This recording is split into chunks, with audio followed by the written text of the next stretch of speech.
ఇప్పటి వరకు పవన్ కళ్యాణ్ చాలా ప్రాజెక్టులను కన్ఫర్మ్ చేసినా కూడా వాటిలో పట్టాలెక్కుతోంది మాత్రం కేవలం హుషారు సినిమా ఒక్కటే. ఎస్.జె. సూర్య డైరెక్షన్ లో పవన్ చేయబోతున్న 3వ సినిమా అది. అయితే ఈ ప్రాజెక్ట్ తో పాటు పవన్ మరో సినిమాను కూడా పట్టాలెక్కించే ఛాన్స్ ఉందని ఒక టాక్ వినిపిస్తోంది. సుబ్రహ్మణ్యం ఫర్ సేల్ సినిమాకు మంచి రెస్పాన్స్ వచ్చినా కూడా ఎందుకో దర్శకుడు హరీష్ శంకర్ ఇంతవరకు తన తదుపరి సినిమాను మొదలు పెట్టలేదు.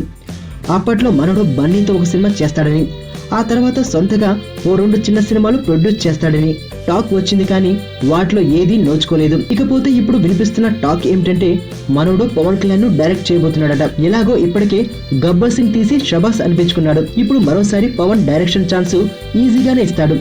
అయితే హరీష్ మాత్రం తెలివిగా కథను ఏఎం రత్నంకు చెప్పాడట. ఆయన వెంటనే పవన్ కు ఫోన్ చేసి ఈ కథ చాలా బాగుంది, మీరు కూడా వినండి అని చెప్పాడట. మరి పవన్ ఓకే చెప్పాడనే ప్రస్తుతానికి సన్నిహితులు చెబుతున్నారు, కానీ ఇంకా ఇందులో ఎంతవరకు నిజముందో తెలియదు. Let us see.